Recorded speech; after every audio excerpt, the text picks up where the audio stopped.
So guys, we're here with Professor Brad Strand from North Dakota State University. This is Module 7 and the broad topic for the week is addressing obesity. And we're very lucky to have Dr. Strand because of his capacity as full professor at North Dakota State. He's an educator. He is also immediate past president of the American Alliance for Health, Physical Education, Recreation and Dance. Incredibly busy man. Fantastic to have him here in Australia. Welcome to Australia, Brad. Fantastic. Thank you, Dr. Crump. Mike is fine. Yeah, we're all on a first name basis. So what's it like to be you, given your very busy life? I'm just another guy doing what has to get done. Yeah. Let me tell you a little bit about myself. I'm a professor at North Dakota State University, like Mike said, and most recently I've been the president of the American Alliance for Health, Physical Education, Recreation and Dance. That was a 3-year appointment, and that association is the major association in the U.S. for health and physical education teachers. We just recently rebranded ourselves to become SHAPE America, and SHAPE stands for the Society for Health and Physical Educators. We're hoping that that brand sparks interest with people in how we shape the future of our children relative to their obesity and health. And what would be the first step as you try to get that new brand into the United States? You know, 360 million people, lots of schools. What are some of the first things that I suppose we here in Australia can be looking for as we start to try to fight this obesity issue that we've got? And it's, you know, it's clearly evident in Australia. We know that it's evident in the United States and other parts of the world. How are you going to start to get that message out there on this particular topic? Yeah, one of the things that we have in the United States that our association has worked with our First Lady on is called Let's Move Active Schools. And so we have partnered with Nike Corporation, the President's Council on Physical Fitness and Sport, other major players to come together to start Let's Move Active Schools.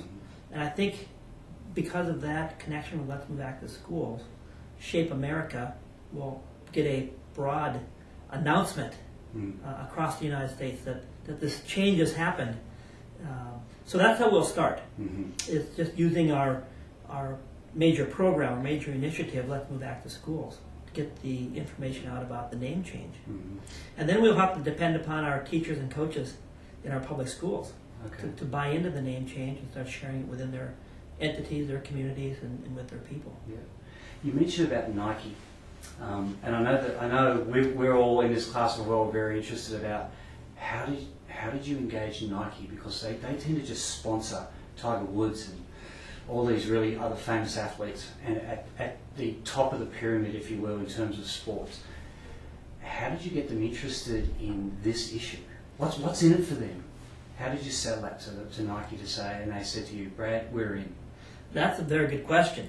Dr. Paul Rodert worked with the U.S. Tennis Association and used to run the U.S. Open tennis tournament. So he has connections with lots of people.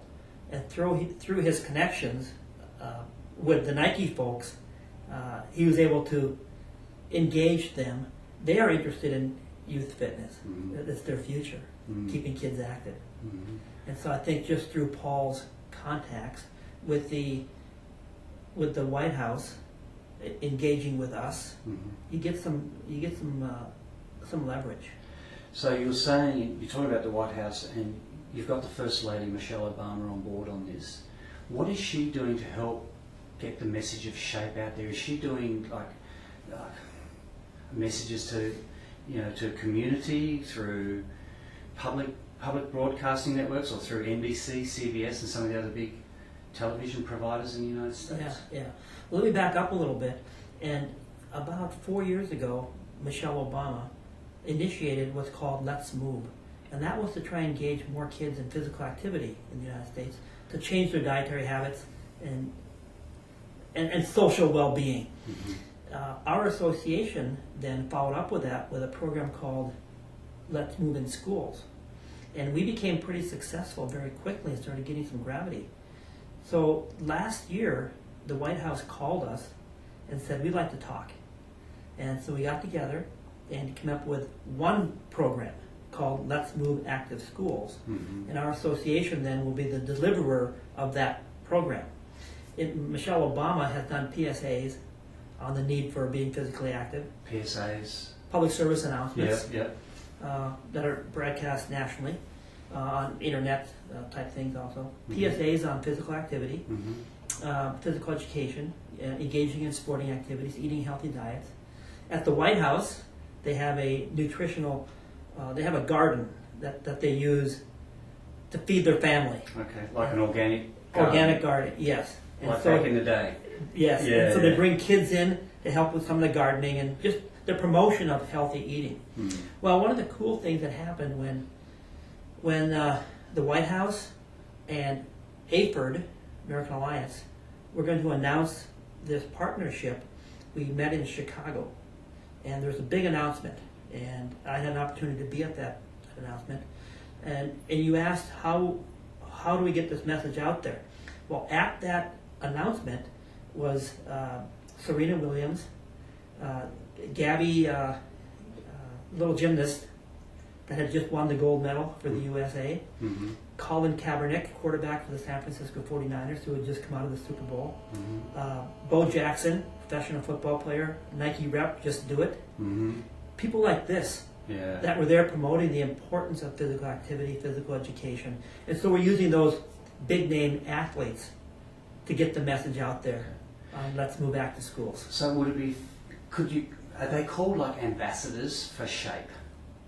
Or, I mean, is there a transition from that program that was launched 4 years ago to SHAPE where you're heading with this? And will those types of profile people, maybe not them specifically like Serena Williams and Bo Jackson and those types of people, but is that part of the strategy? The reason I ask that question is, I suppose, us as students and us, we're trying to learn things from you so we can kind of help to fight this horrible disease, in quotes, disease. Is that part of the strategy that could help get the message of SHAPE out there quicker to kids to say eat healthy, etc.? Much quicker, Mike. Mm. I can go on TV and say, let's be active, and people look at me and they don't have a clue who I am. Mm-hmm. Bo Jackson goes on television in the U.S. Everybody knows Bo Jackson, and Nike's Bo Knows slogan from years ago, and they listen to Bo Jackson. Yeah. And so certainly they may not know all the information, but their public presence opens a lot of doors for what we can come in then and give the real information. Yeah. So I'm going to jump back to Nike. What's in it for them, do you think, in this?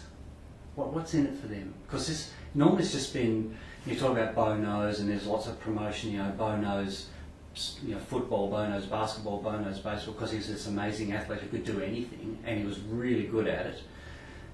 And you could see why Nike would use him as an endorsement, like Michael Jordan was one of their big endorsements, like Tiger Woods is a big endorsement, and the soccer player, the female soccer player, Ham, I think. Mia Hamm. Mia Hamm, I mean, these were great athletes. And you can kind of see, they're wearing Nike apparel, they're wearing Nike shoes, so you knew what was in it for Nike, buy my stuff. But this is kind of different for them, I don't see, I see some parts, but I'm curious to hear what you see is in it for them. Well, they're a business, and the bottom line is they'll make money off of this. That's the deal, really. Okay. But in the U.S., where almost every company, every corporation is trying to show that they are interested in the fitness or the health of our children. Mm-hmm. And you can take McDonald's, and they have programs designed for healthy living. Mm-hmm. You say, McDonald's? Come on, really? Mm-hmm. But yes, they do. Mm-hmm. Coca-Cola, they sell soft drinks. Mm-hmm. They also sell water. Yeah. And Nike, obviously they're about the professional athletes, it seems, but really it's about selling merchandise. And their future is all these kids that are in school engaging in programs somewhat sponsored by Nike now. Mm-hmm. And it's a business deal. Yeah. And how does that sponsorship business deal fit in with the public systems across America? Public school systems, are they accepting of that? Well, you get some principal might say, why are we just giving Nike the big check mark because Michelle Obama said so and Bo Jackson said so. You know, Well, is there any political fallout from that? I don't know if there's political fallout from that, but I go back to when Coca-Cola was trying to engage schools in physical activity, and they were giving our association some funding to increase physical activity amongst kids. Mm-hmm. And I was the president of the National Association for Sport and Physical Education at that time, and when we announced that Coke was putting money into physical activity programs it was Atlanta, Philadelphia, and Houston, we got phone calls from people saying, don't take the money, because Coke is selling sugar, soft drinks, things we are against. So we had to kind of launch a little bit of a public relations campaign saying, well, Coke also provides water and other fruit drinks and other good things. For the students' benefit, I've taught in the US public school system for a number of years, and sponsorship was just a no. It's simple. There was no discussion. It's no. Yeah. But now the world's changed a little bit, I've got to say, because it was early 90s when I was teaching the public systems in the US. Well, I don't know if Nike has grants that they are giving out to schools yet. I'm not sure. Okay. But Nike's funding for this program will probably be just a little Nike logo on some of the materials that are put out, if that. Okay. The money goes into the pot with all the other corporate donations that we have gotten, and it provides funding for staff at our headquarters and funding for the materials that we put together and shared. So I'm not sure where the Nike brand will show up. It'll be somewhere, because otherwise why would they give the money? Yeah, sure. Yeah, but Nike is not giving money directly to the public schools to sell their brand. Right, okay. Yeah. So when you talk about the money, I've got to ask, how much? How much are Nike chipping in for this, for Shape America? $50 million. $50 million. And over a period of? 5 years. So $10 million a year rollout, or is that kind of how it would work? Yes. Yeah. I'm not sure. We don't get all of that. Our association doesn't get all of that. Mm-hmm. It's used, it's a bigger project than just our association. Yeah. Okay. Let's Move in School is just one piece of Michelle Obama's Let's Move. Right. And so, they got good support. Right. And are you targeting, with that money, you're targeting certain parts of the United States, because demographically you do the data mining and you find out, you know what, Alabama is not doing well, you know, California seems fine, you know, in terms of, I'm talking about obesity here, you know, you get these indicators. Are you targeting certain populations within certain geographical areas of the US? Not that I'm aware of at this point. Right now, all we're trying to do is put together the materials that will be available to every public school in America. Okay. And in order to get the materials, some of them are free. Mm-hmm. Some of them you have to sign up for Let's Move Active Schools. Yeah. And then you have access to all the materials that are free. All right. So let me tell you a little bit about Active Schools. Yeah. It's a comprehensive physical education type approach. And there are 5 facets to Let's Move in Schools. Physical education is the foundation. Mm-hmm. So we want to provide daily quality physical education for every kid across the United States, K through 12. Trying to meet the standard of so many minutes of activity every day set by the National Activity Plan. Mm-hmm. The second, and I'm not in any order, but a second part of Let's Move Active Schools would be before school activities. And we want to make sure that kids have opportunities before school to participate in outside or inside recreation. There are some schools where kids come into the school early and they're told to go to the gymnasium and sit in their little packs until the bell rings. Mm-hmm. And wouldn't it make more sense to have them fully engaged in some activity when they're moving? Yeah. Yes. And so this is a plan to train teachers, the paraprofessionals, on how to get these kids active before school. Yeah. Give them some planning ideas, programming ideas. Yeah. So you have physical education throughout the day. Then you have before school activities. Then we're going to have in-school stuff in the classrooms. Mm-hmm. And we're teaching teachers how to do what we call brain breaks. I don't know if you're familiar with brain breaks over here, but much of the research today has shown that the more active kids are, the better they're doing academically. And so what we're doing throughout the day is pausing the class, like after 10 minutes we'll pause, and we'll have the kids do some physical activity in the classroom.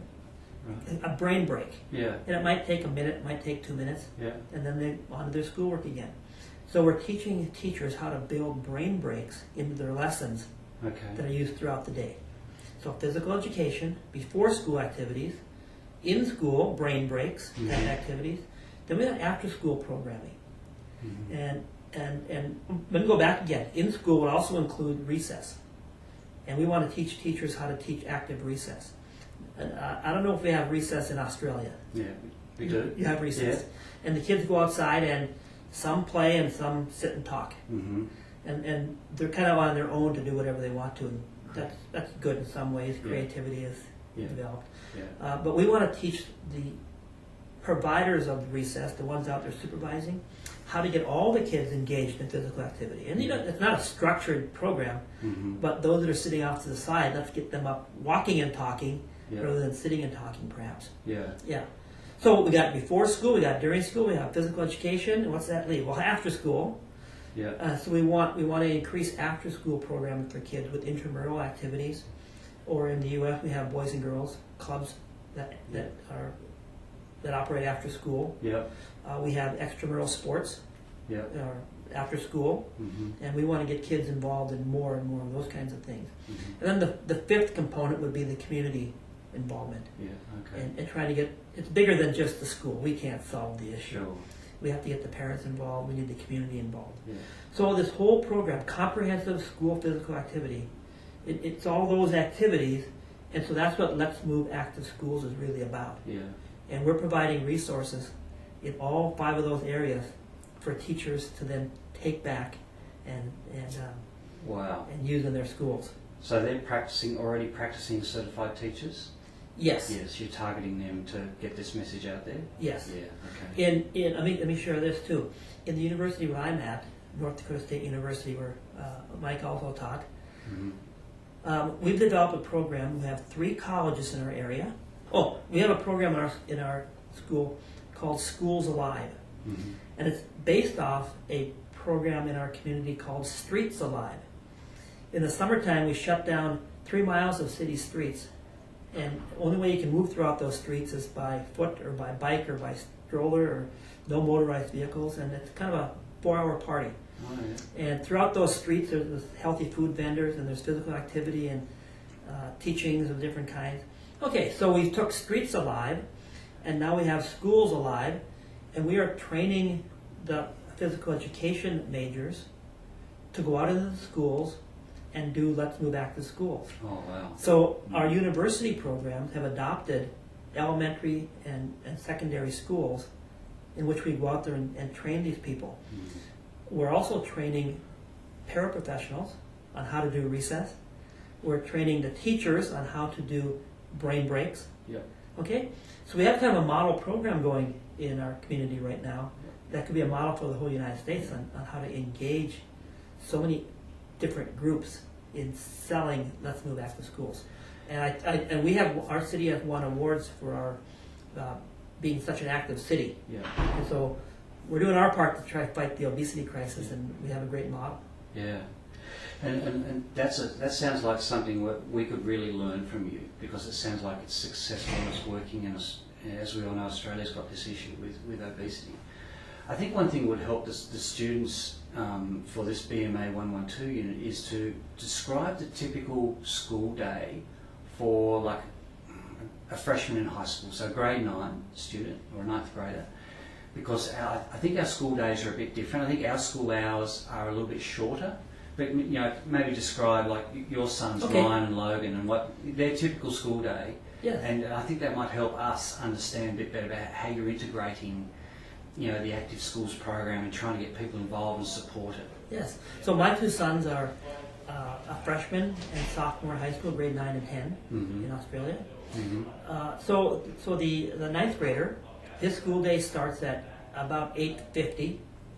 The 10th grader starts at 8 o'clock. And the only reason they're different is because one has a free period, a study hall, to start his day. Okay. So really the school day starts at 8 o'clock for all the children. Mm-hmm. I think next year there's some early morning classes, like early bird classes kids can take, like at 7 o'clock to try and get things. But right now it starts at 8 o'clock for sophomores and freshmen. Mm-hmm. The class periods are about 50 minutes long, and they'll take the typical classes of English, math, science, social studies, or geography.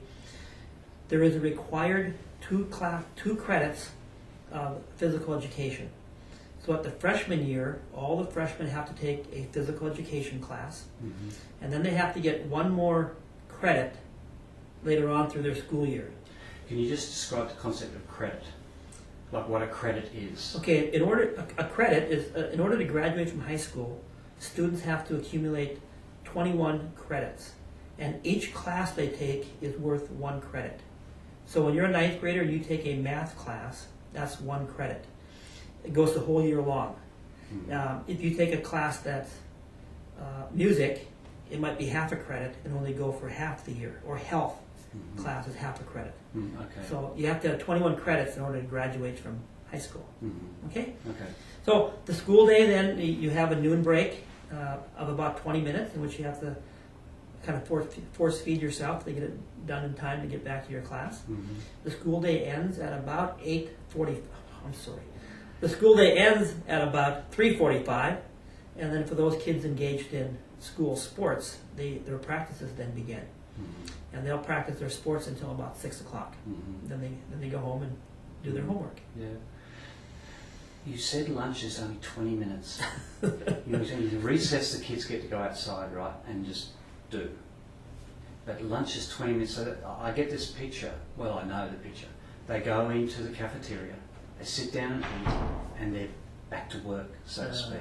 So there's a lot of. Is there a lot of sitting in that day for those kids? Too much sitting. Too much sitting. Yes. Yeah. Now the students move throughout the school day from one classroom to the next. Mm-hmm. So there's a little bit of movement. Mm-hmm. And the sad thing is that once these kids are done with their freshman year, they don't have to take physical education again. They have to take 1/2 credit, or 1 credit, Wow. to get done. And they can take that during their sophomore, the junior, or the senior year. And they can take it during the summertime if they want to. Mm-hmm. So there could be the possibility of no physical education at all your 10, 11, and 12th grades of school, Yeah. which is unfortunate. Yeah. There is elective physical education, so you could take more if you wanted to. But once many kids have finished their required credit, they're checking out. Yeah. Okay. Yeah. Because you talk about a 20-minute lunch hour and limited PE in our school system. Certainly here in Tasmania, lunch hours can go. They have a recess period of 15, 20 minutes, and some schools have a lunch hour up to an hour where they go out into the playground and play. Do you think that could work in the US? Like, we're learning lots from you, but do you think that concept would work? Can you imagine that being successful to help get people moving?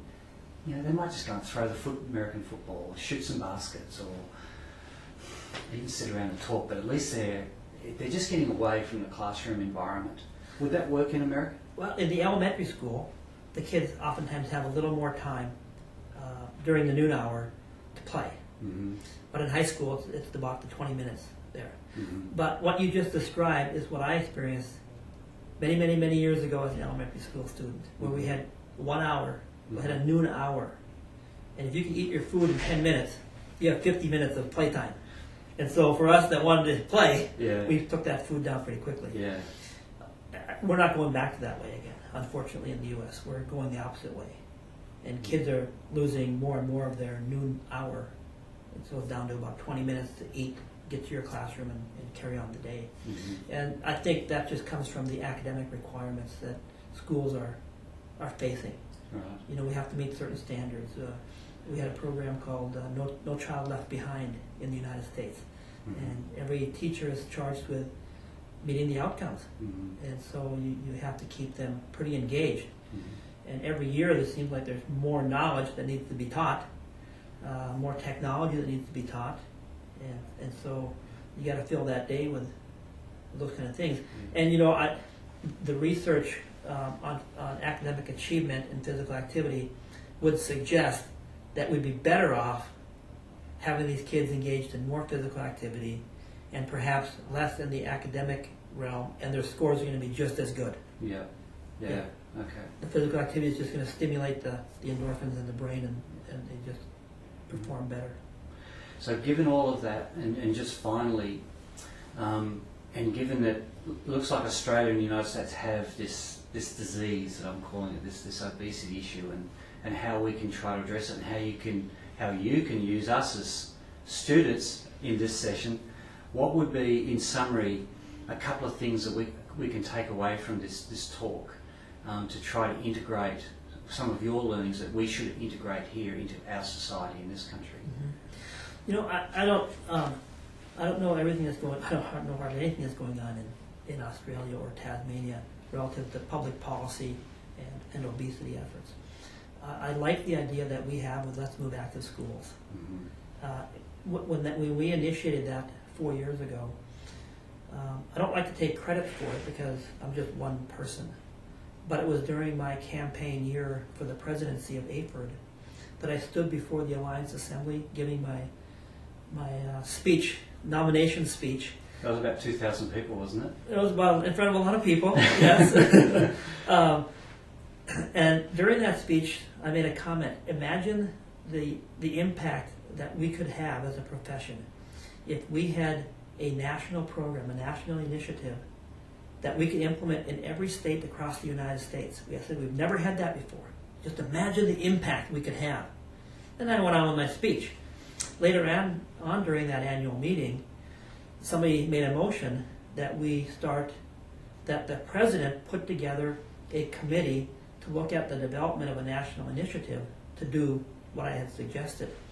Short time later, that was passed, and a committee is put together, and we developed what's called Let's Move in School. And that then evolved into the association with Michelle Obama, and Let's Move Active Schools has evolved. Mm-hmm. So I like to take a little bit of credit Sure. for coming up with the idea, which has now mushroomed into a big idea. Yeah. It's been marvelous. For you guys here, one thing I would suggest is to perhaps go to the website Let's Move Active Schools, and if you want to engage the people in your community, wherever your community is, take it to the school teachers in your schools. You can have your school teachers sign up for Let's Move Active Schools and get on the listserv to get some of the materials. Okay. And the idea here is that communities will share things that are working well. Mm-hmm. And so we can learn from each other. Yeah. I've suggested, I was in Germany last year, did a talk on Let's Move Active Schools, and I suggest that we identify schools that become sister schools or something like that, a school in Germany and a school in the U.S., Mm-hmm. and that we then share the ideas of what's working Okay. Okay. benefit both of us. So for those of us that are teachers or we know teachers, there's an opportunity there to engage and connect. Very much so. And could they email you if that's okay? Sure they could. So guys, you can email me, and then I can put you in touch with Brad, Yes. and then we can proceed from there if you like. Yes. The Yeah. other thing maybe I might encourage students to do, oh, by the way, Canada just announced, just last week, that they have an initiative like this now too, Mm-hmm. to engage students in Canada in physical activity 60 minutes a day, based on what I can see, our Let's Move Active Schools. So maybe this thing will start to build more and more legs and reach further and further. Yeah. The U.S. also has a national physical activity plan, and maybe students could look at that website. Mm-hmm. There are, I'm not exactly sure, but probably 8 different topic areas, one of them being education, which is what I'm concerned with. Mm-hmm. Under education, there are a number of different outcomes that we're trying to achieve, but there's also one under recreation, sports, and I forget what else. And so maybe the students here would go to that link, that site, Yeah. and get some ideas on how to use sport and recreation to promote anti-obesity. Okay. And I think on that message, given the theme, thank you. Enjoy the rest of your time in Australia. And guys, we need to stay in touch with Professor Strand. Brad, thank you. Thank you, Mike. I've really enjoyed this. Thank you.